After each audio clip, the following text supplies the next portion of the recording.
It seems to me that the year 2020 and then the first half of 2021 have comprised a global propaganda spectacle of unprecedented scale and sophistication. I, for one, believe that we were subjected to a series of carefully planned psychological operations over the course of 2020 and just beyond.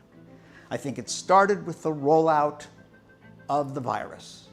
This particular instance of fear-mongering is the most persuasive, the most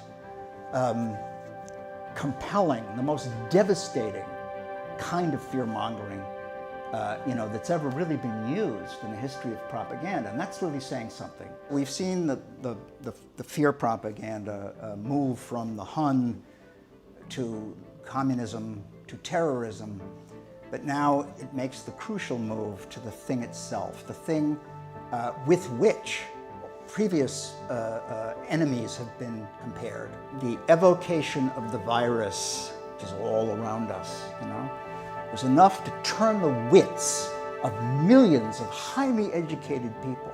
It's a very easy matter to get people to do what you want, just convince them they're under attack, and that anyone who argues with that claim is putting them at risk.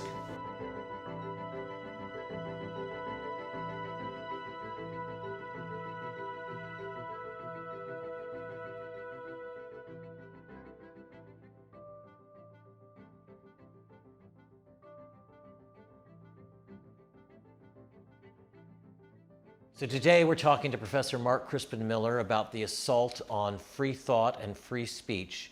He's been a professor of many subjects for many years. He's been teaching a course at NYU on propaganda. So Professor Miller, you're an old friend of ours. Talk to us about how you got interested in this field. Yeah, it's an interesting story.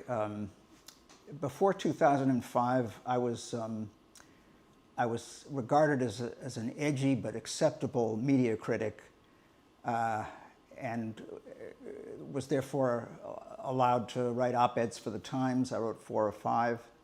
I was often on NPR talking about things like pop culture and so on. In 2005, my career took an unexpected turn when Basic Books published Fooled Again, which was my analysis of how the 2004 election had been stolen. It was a very thoroughly documented study of that theft. It had been vetted carefully by the publisher's lawyers, and I and the publisher were very optimistic about the book's chances of kickstarting a much-needed national discussion of the U.S. voting system, which is the worst in the developed world, and I therefore hoped that this book would make some kind of a difference, that people would address the issue.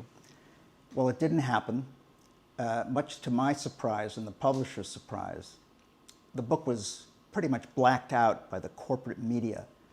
A total of 2 newspaper reviews in the whole country. One was a hatchet job. And it was impossible to get an interview on NPR to talk about it. The Times, the Washington Post, none of them would review it. But the strangest thing about the book's reception was that while the corporate media blacked the book out, the left press attacked it as conspiracy theory and called me a conspiracy theorist. I mean, these are outlets that I'd written for myself, and I knew some of the people who wrote these pieces. So when I got over the shock of this, I asked myself, when exactly did this become a thing? When did conspiracy theory become a thing? It can't always have been a phrase that springs to everybody's lips the way it does now. So I researched its history, and it was very simple. I just went to the archives of the New York Times, the Washington Post, and Time magazine, and did a search on conspiracy theory and conspiracy theorist. And I discovered that until 1967, conspiracy theory had been used, now and then, and in no consistent way. The phrase conspiracy theorist, never. Nobody ever called anybody a conspiracy theorist in print. So what happened in 1967? Well, 1967 was the year that the CIA sent its memo 1035-960 to all station chiefs worldwide, basically explaining that the problem they were faced with was the traction that certain conspiracy theorists were getting, raising questions about the Warren Report. U.S. Chief Justice Earl Warren is the bearer of the sad epilogue. The report on the assassination of President John Fitzgerald Kennedy, compiled by the commission created by President Johnson, which was headed by the Chief Justice himself. What the memo told the CIA station chiefs to do was to contact their media assets and encourage them to attack and discredit the conspiracy theorists. I mean, the memo actually uses that phrase. The conspiracy theorists in question, these are people like Mark Lane and Edward J. Epstein and others who had written books raising perfectly rational questions about the Warren Report. The memo recommended, for example, arguing that a conspiracy of this magnitude could not have been kept secret, okay? Which is an argument we still hear today about things like 9/11. You suggest to the editors or reporters you talk to that the conspiracy theorists use some material deliberately generated by communist propagandists, okay? So the memo went out, and it's no coincidence that that marks the moment when we first start to see those phrases used, and used increasingly as the decades roll by.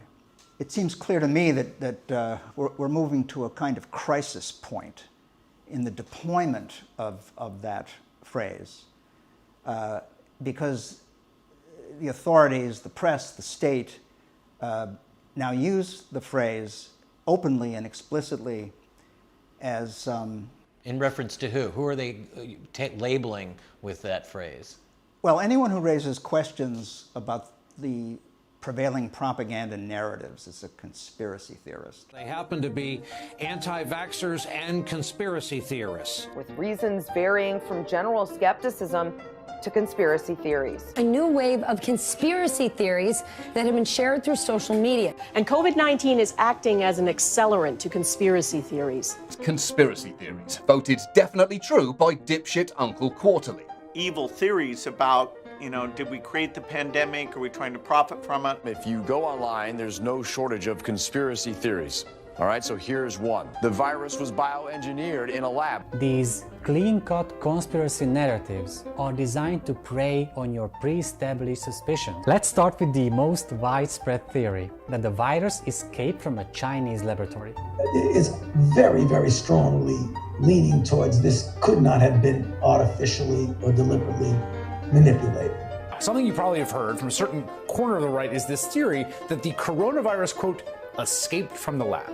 The email sent to you said conspiracy theory gains momentum. And this again was the idea of the lab leak. So how did we get here? With America's most prominent public health expert saying that the lab leak theory, which was previously hawked by conspiracy theorists, might actually be credible. Questioning propaganda narratives necessarily means taking conspiracy theory seriously.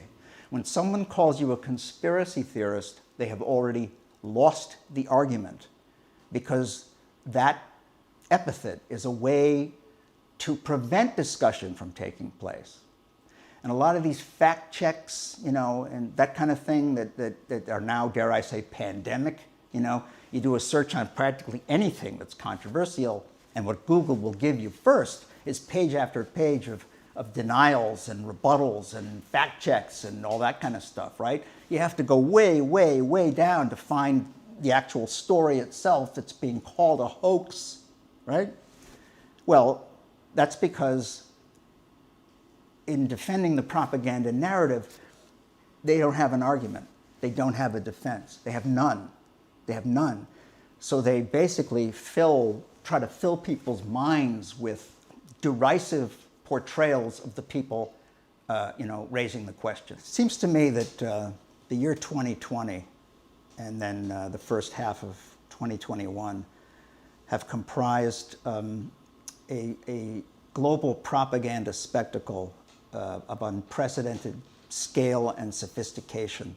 Let's go back and let's do a kind of review of last year up through January 6th of this year, and with a thought as to what might be coming next, right? Let's go through all that as we would do it in a propaganda course, okay? Now let's try to cast our minds back to 2019, okay? You might say 1 BC, okay? 1 before COVID. It's worth noting that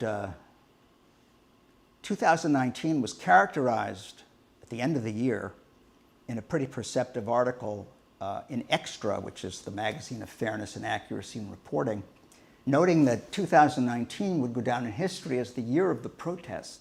If the authorities were hoping that this protest movement would fizzle over time, they were terribly wrong. Even pouring rain hasn't dampened the protesters' enthusiasm. They made the point that the overfocus on Hong Kong throughout the Western media tended to obscure the fact that the world was, hit with all kinds of organic, spontaneous protest movements that year. The point of the article was that they shouldn't have focused only on Hong Kong, right? But they should have taken note of feminist protests all over South and Central America, a long protest movement that racked Honduras, over a stolen election, the Yellow Vests in France, the Bernie movement in the United States, a major protest movement in Lebanon, that the overfocus on Hong Kong was, due to the fact that Western intelligence is sort of involved in all that, right? I think it's worth recalling with a sense of poignancy that there were all these organic protests in 2019 because the rollout of the virus put an end to all that very, very efficiently in exactly the same way that World War I put an end to a tremendous amount of left-wing organization and protest prior to 1914. I, for one, believe that we were subjected to a series of carefully planned psychological operations over the course of 2020 and just beyond. I think it started with the rollout of the virus, and I want to make a few observations on this. I mean, we heard vague rumors about it, there's a virus in China and so on. What happened? Well, what happened was that China and the UK simultaneously rolled out these really ludicrous images made in China of people dropping dead in the streets.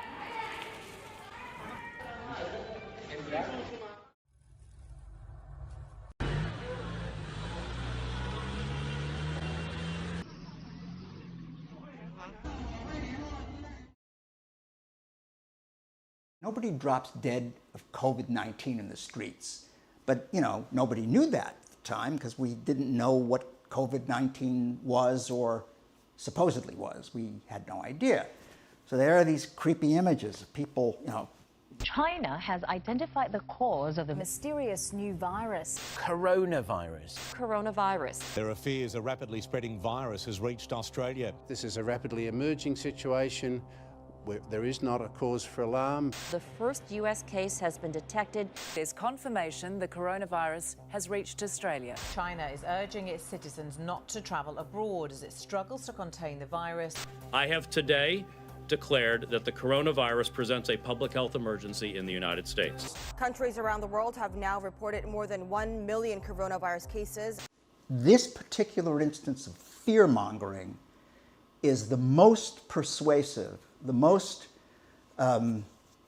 compelling, the most devastating kind of fear-mongering that's ever really been used in the history of propaganda. And that's really saying something, because propaganda drives, war propaganda drives, right, whether they actually concern war or just political war, have always relied on fear and anger, right? And the first effective modern propaganda drive was what the Allies did in World War I to demonize the Germans as the Hun, right?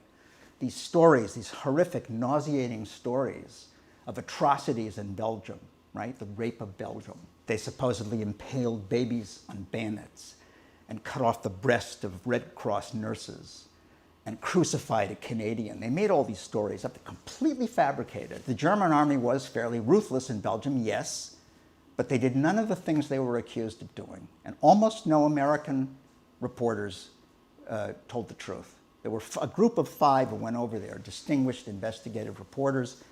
They came back and they wrote pieces saying, you know, we didn't see anything like this. This is all made up. But that stuff was lost in the tidal wave of infuriating propaganda about these brutes. The idea that propaganda, like ideology, is something that they do. The aliens do, the communists do it, you know, the totalitarians do it. That's completely false. Modern propaganda, whether political or commercial, is an Anglo-American invention, okay? The Nazis learned from it. I don't think the Bolsheviks learned from it so much. You know, their propaganda was more doctrinal, you know, more solidly rooted in Marxist dogma. But that's not the kind that has prevailed.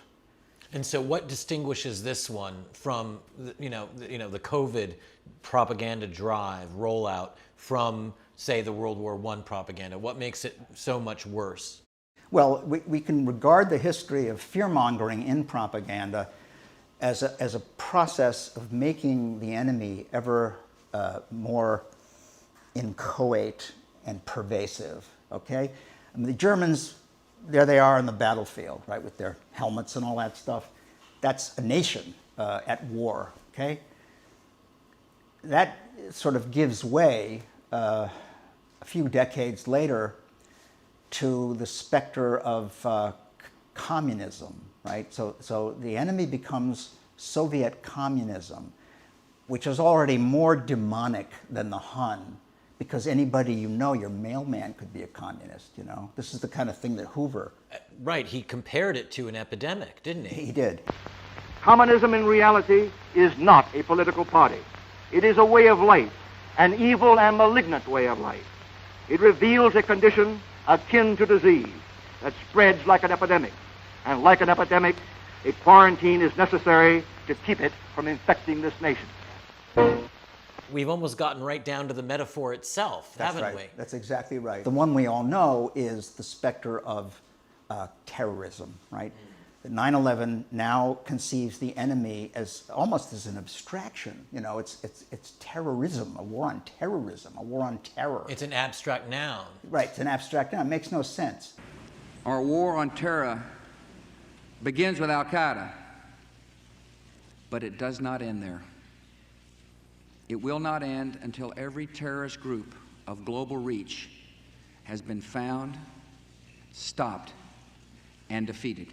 But it was very important to, denationalize the enemy, by claiming, well, yeah, we'll bomb Afghanistan, although they didn't attack us, because they're harboring, and this is, a mental image that calls up of this sort of vast, teeming, swarthy mass of terrorists, who are actually concealing their Islamist extremism and so on. And there's an idea that this could be infectious too. It's catchy, yeah. It's catchy. It's catching in the prisons and so on, right? And indeed, starting in 2014, we have various world leaders comparing conspiracy theory to the spread of this kind of evil ideology. David Cameron, basically says that conspiracy theory is a way for jihadists to be lured into this very destructive machine that will blow things up, at a moment's notice. It radicalizes people. Radicalizes people.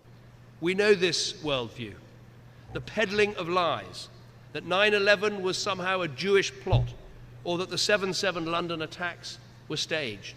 And then the following year, François Hollande in France, addressing an audience of Holocaust survivors, says that conspiracy theory is something that infects people with violent anti-Semitism.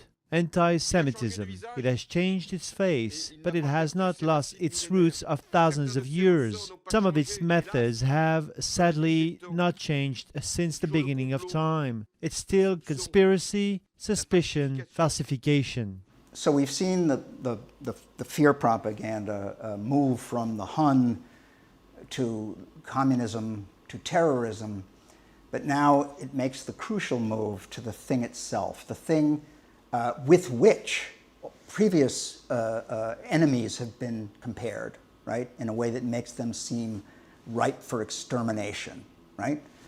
And that is the virus. That started in China and is now spreading throughout the world.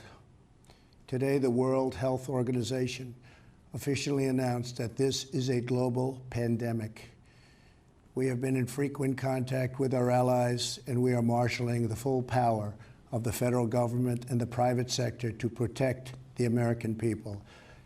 This is the most aggressive and comprehensive effort to confront a foreign virus in modern history. That is something that could be on any surface. That is something that could be adhering to the fingers of any loved one.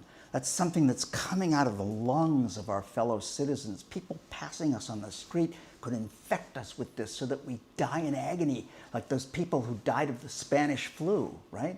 That's the fantasy. It is complete fantasy. So you may not even know that you're infected and be completely asymptomatic and then spread it to somebody else. I think that's been the scariest part of this whole pandemic. I mean, there is no asymptomatic transmission of the virus. We don't even know what the virus is. It's never been isolated, right? It disappears in the open air and the sunlight. I mean, this is complete. This is voodoo. I mean, this is primitive thinking. How do we know there's no asymptomatic transmission? This has been well established since a major Chinese study came out last year. There are all these stories of alleged super spreader events, and when you dig into every one of them, there wasn't any such thing. It's a fantasy, okay? The place where the virus did arguably spread was in those nursing homes where either Democratic governors or other politicians in Britain, Canada, and Sweden housed COVID patients with very weakened old people who were susceptible to some kind of viral infection. I say that, in a tentative way. But what I'm saying is that this is a completely irrational fear.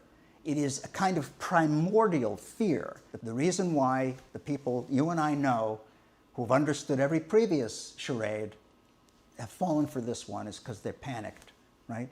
I'm going to be honest. I felt this way for about a month and a half myself, I mean, I was 70, I had Lyme disease, so I was creeping around in a mask and washing my hands, and, then you get your bearings, and you start thinking, and you look at the evidence around you. You walk past a hospital here in New York City, and you don't see, bring out your dead and all that stuff that you're reading in the New York Times. We had to get a refrigerated truck to store the bodies of patients who are dying. We are right now scrambling to try to get a few additional ventilators or even CPAP machines. If we could get CPAP machines, we could free up ventilators for patients who need them. Why is there such a demand on ventilators? And where did this come from? It's a respiratory illness for a large number of people. So they all need ventilators. I'm one who believes that China was in cahoots with the West on this whole thing all along, and I bolster that by also noting that it was China that developed the ventilator policy that the World Health Organization then recommended to the whole world, right? And those ventilators killed, I'd say, 9 out of 10 of the elderly people who were hooked up to them. Yeah, right? just barotrauma, just totally blew out their lungs. Blew out their lungs, and it was that young doctor, Cameron Kyle Seidel, in Brooklyn at Maimonides Medical Center, who noticed that putting people, intubating them was just a way to kill them because they had, low oxygen levels in their blood. It was more like high altitude sickness. And as we know from the travel nurse, Erin Marie Olszewski, who went undercover at Elmhurst Hospital, as I don't have to tell you, they seem to be playing this macabre game of musical beds, just basically doing things to people that would be sure to kill them. Like the guy over in, I had 226 that were 2 negatives.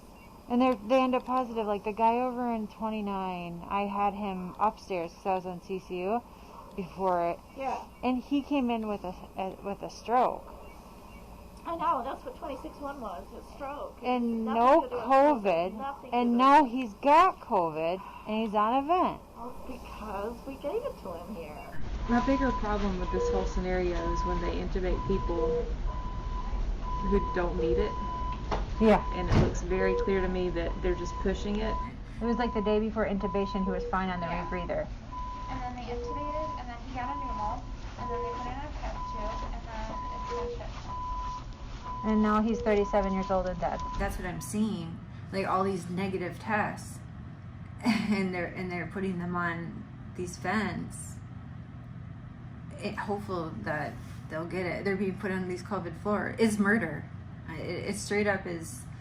It is setting these people up for failure based on money. Who's paying this bonus of $29,000? I believe it's Medicaid, Medicare. It's government money, but I don't know exactly where it's coming from. But I know that it is. But I know the orders are coming from the above, someone above, and everybody says that it's someone higher up. I'm not suggesting in any way that I think that COVID-19 was a hoax, and there are people who think that. But it's worth noting that characterization of what I'm arguing is a very handy way to discredit what I'm saying. Oh, you think it was a hoax. Well, no, I don't think it was a hoax, in as much as there was clearly some kind of illness with fairly unique symptoms that did, really hit certain populations in certain places and in certain hospitals very hard. That's true. But that doesn't mean that the magnification of the danger wasn't in effect a hoax. That doesn't mean that using this as a pretext for lockdown wasn't a hoax. There was never a single moment when this whole crisis was the subject of appropriate democratic procedures.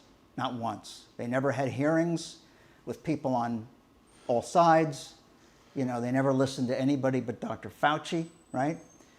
Well, when people are terrorized and there's a so-called state of emergency, democracy is put on hold. I mean, this is something that the framers understood, right? The reason why they broke up presidential power and separated powers as they did was to make it much harder for the president to behave like a king and use war as a way to tax the peasants and have them, join the military and so on. Or take on tyrannical powers generally. Exactly. They were acutely conscious of the possibility of the executive turning into a tyrannical force, right? Well, it works every time. We've all heard, various people quoting Hermann Goering's famous utterance during the Nuremberg trials, when he was interviewed by this army psychiatrist and told him that it's a very easy matter to get people to do what you want,